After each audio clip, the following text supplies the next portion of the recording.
Hi folks, welcome back. I hope you're all doing well. So this is a paper that I've been searching for ever since Hennessy and Patterson mentioned it in their Turing Award acceptance lecture, and it talks about how to continue getting gains in computing performance even after the end of Moore's law. And the main point of this paper is that over the last few decades, as Moore's law has held, we have gotten more and more computing performance from miniaturization and increasing clock speeds. But as that has come to an end, we will need to get future computing gains from software, algorithms, and highly specialized hardware. And this is what the authors refer to as the top of the computing stack, as opposed to the bottom, which has chips and hardware. The title is a nice play on a paper from Feynman called There's Plenty of Room at the Bottom, in which he was proposing machines at the atomic scale. So why is miniaturization at the transistor level coming to an end? There's two big reasons for that. The first one is just the physical limits of these materials at the atomic level. But the second reason is the economics of it. Current manufacturing is around the 5 nanometer level, but as the authors point out, it may just not be economically gainful enough to go much smaller than that. Okay, so the first big way we can get computing gains is by optimizing our software. So far, as Moore's law has kept on giving us increasing computing performance, the economic calculation has been to save programmer time rather than machine time. And so it was okay to write inefficient programs because the hardware kept getting faster.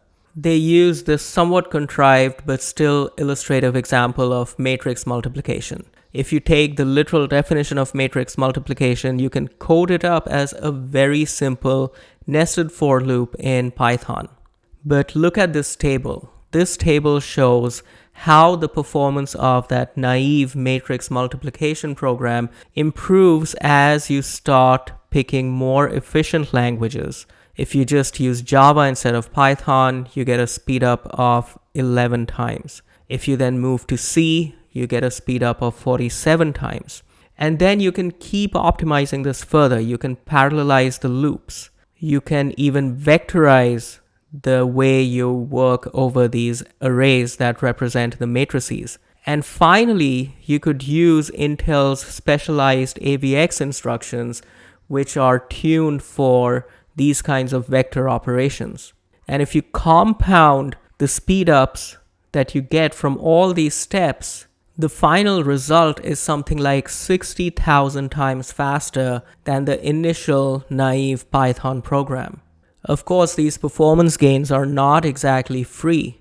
You have to pay for it in programmer productivity because all these faster programs are increasingly complex. But look at the astounding runtime difference. The initial Python program took 7 hours on a 4000 by 4000 matrix, and the final optimized version that uses Intel's AVX instructions took less than half a second.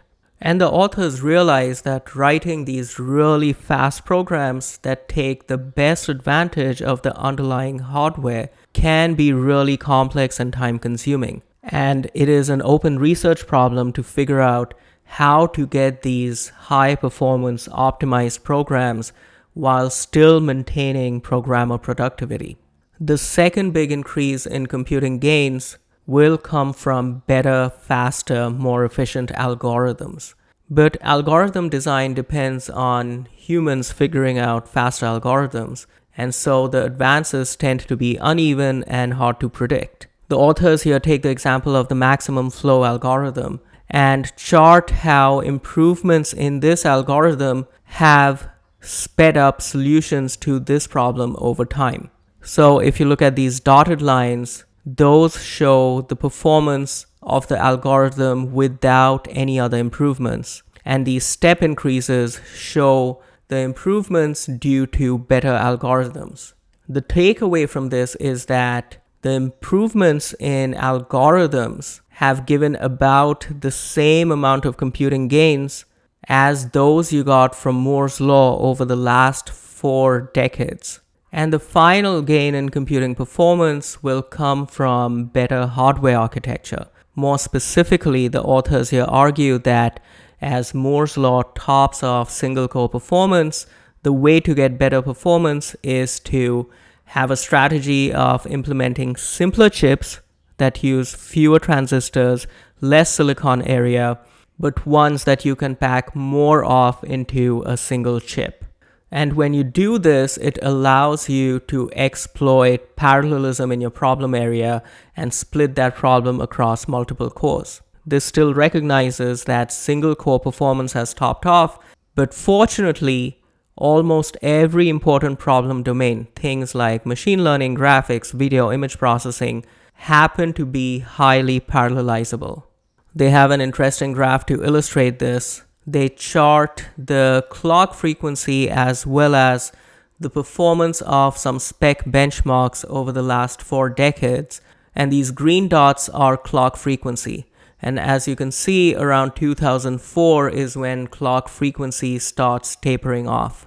The spec int benchmarks, which mostly measure single core performance, also starts to naturally taper off around the same time. However, you have these benchmarks called spec int rate, which exploit parallelism across multiple cores, and you can see that those benchmark scores continue to increase even after clock speeds taper off. And one of the key ways to get better performance is actually by simplifying your processors. For example, a modern general purpose processor contains a lot of complexity for things like speculative execution to get fast single core performance. But instead of all that, if you simplified the single core but put in more cores with the silicon area that you save, you will probably come out ahead because of the increased parallelism. And the second big thing you can do at the hardware level is by having chips that are specifically tailored to the domain. We already know that GPUs that are specialized only for graphics processing can provide much better graphics performance than general purpose CPUs. That same idea has been carried over to machine learning as well, where companies like Google have built TPUs or tensor processing units that are specialized for deep learning. And this was a point that Hennessy and Patterson made in their Turing Award lecture as well.